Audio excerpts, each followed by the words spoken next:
Hey guys, what's up? In this video, I'll show you how you can insert a footnote into your MS Word document. So very simple process. Hope you guys can follow through. And yeah, this is how you can do it. So first up, you will have to open up MS Word. And yeah, make sure that you have something written just in case, it's easier to explain this way.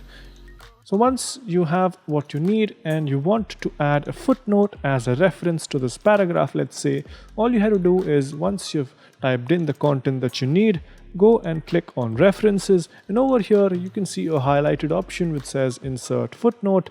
Just tap on that and you will get number 1. So this is the first footnote associated with that paragraph, and yeah, you can type in anything. As you can see, I've put in a reference, a link, and once you're done inserting the footnote, just scroll up and you can see a footnote has been inserted. So yeah, hopefully you guys found this video helpful. If you did, make sure you subscribe to the channel, like the video, and also comment down below on what next videos we should make. So that's pretty much it. Thank you for watching. I'll catch you guys in the next one. Bye bye.